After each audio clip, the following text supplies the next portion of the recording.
HYY declared himself feminist. Now, if that headline doesn't make any sense, it's because of a Google translation. That headline is supposed to be in Finnish. And what it's supposed to say is the Students' Union of the University of Helsinki has just declared itself to be feminist. Hello, it's Blue Orange 22. I'm continuing my series on the young male crisis and the education gap. I'm going to be getting back to that story in a second.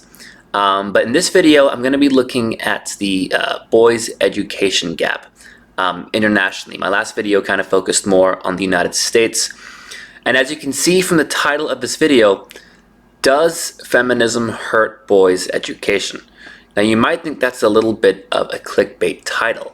But one of the reasons why I'm going to focus on Finland in this video is that Finland has one of the largest education gaps in the world between males and females, despite the fact that Finland is also considered one of the most gender-neutral and equal and feminist countries in the world. And you often hear about how Finland's education system is one of the best in the world. But in some of these very feminist countries like Finland and Sweden and Norway that have very highly regarded education systems, boys and girls are extremely unequal, but it's boys who are behind. And I'm going to be talking about that just a little bit. Back to that story. The University of Helsinki Student Union, HYY, is now officially a feminist community. HYY's new strategy states that we are a diverse and feminist community. So the Student Union of the University of Helsinki has just declared themselves feminist.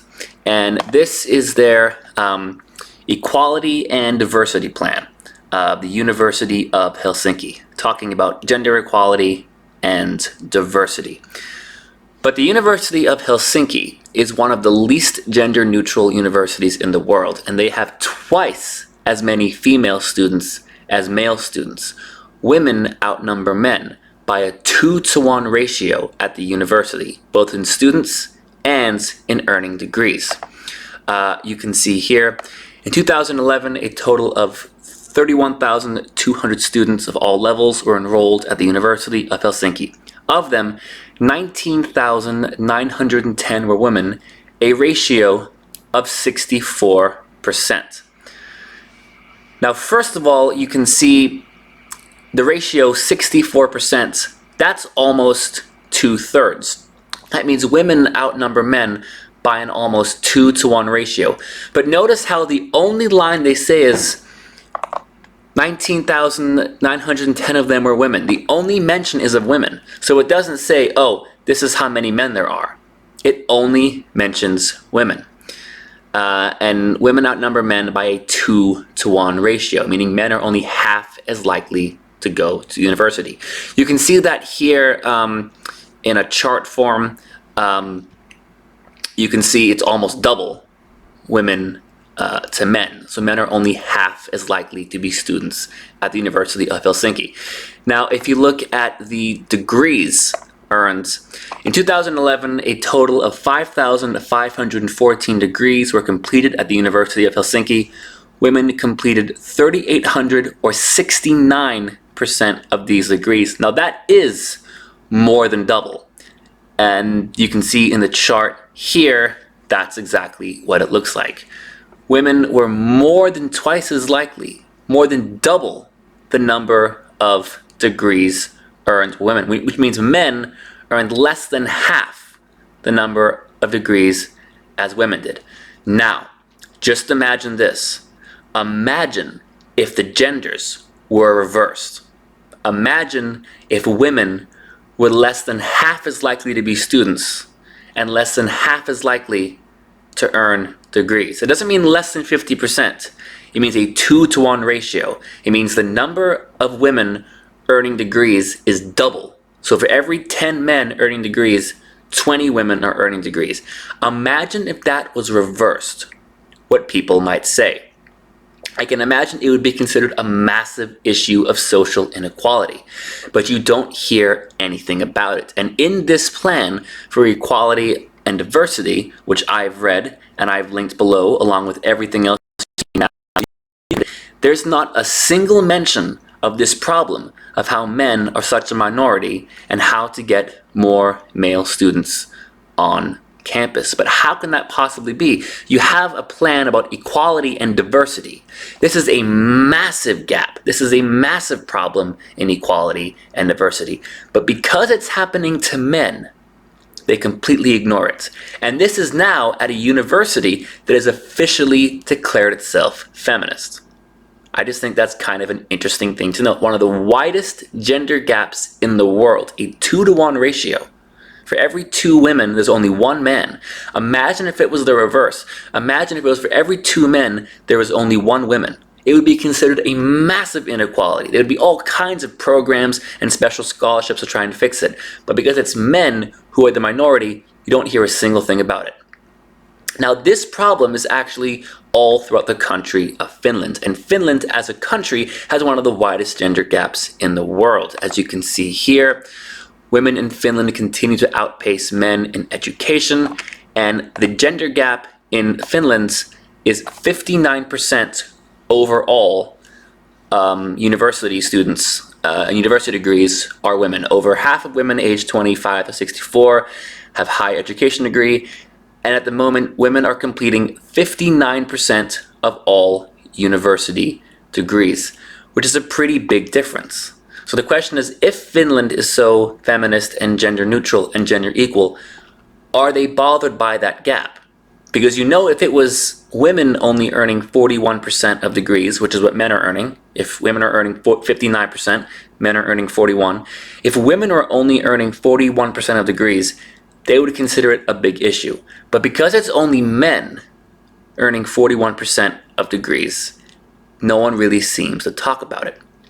Now, it's interesting, and why my title says what it says about does feminism hurt boys' education, is because this gap between men and women and boys and girls in education, the gender education gap that I've been talking about in the last 2 videos on the subject, is especially pronounced in feminist countries. The more feminist a country is, the bigger the gap is between girls and boys, and the worse boys seem to do. Take a look at this. This is a study from Brookings.edu. This is also linked in the description below. This was studying student scores and measuring student scores by gender and comparing different countries. It's the PISA scores, the PISA. Finland has the largest gap in the OECD between girls and boys, where boys are significantly behind boys. So much so that boys in America and boys in Finland are almost equal, despite the fact that Finland as a whole is significantly above the United States. Let's take a look. Finland had the largest gender gap on the 2012 PISA test, twice that of the US, with females outscoring males by an astonishing 62 points. Finnish girls scored 556 and boys scored 494. To put this gap in perspective, consider that Finland's renowned superiority on PISA tests is completely dependent on Finnish girls. Finland's boys' scores of 494 is about the same as the international average of 496, actually below average, and not much above the OECD average for males, 478.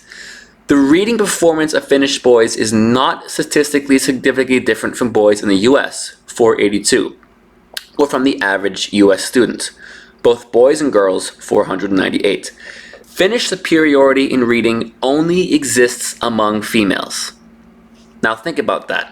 So Finland having such a good education system and a higher score on all these tests, you always hear about Finland's education system being so good and seeing articles like this about how Finland's education system is so good.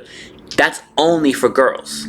So this excellent education system is only good for girls.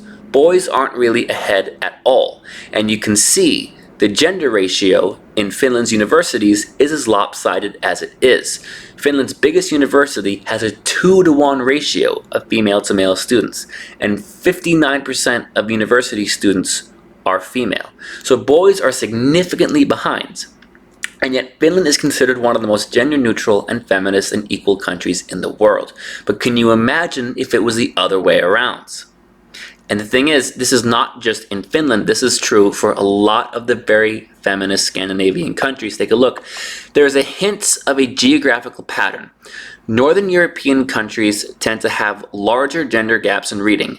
Finland, Sweden, Iceland, and Norway have 4 of the 6 largest gaps. All of those 4 countries, Norway, Iceland, Finland, Sweden, the Scandinavian countries, are often considered to be some of the more feminist and more gender neutral countries in the world, and they have the largest gaps in reading.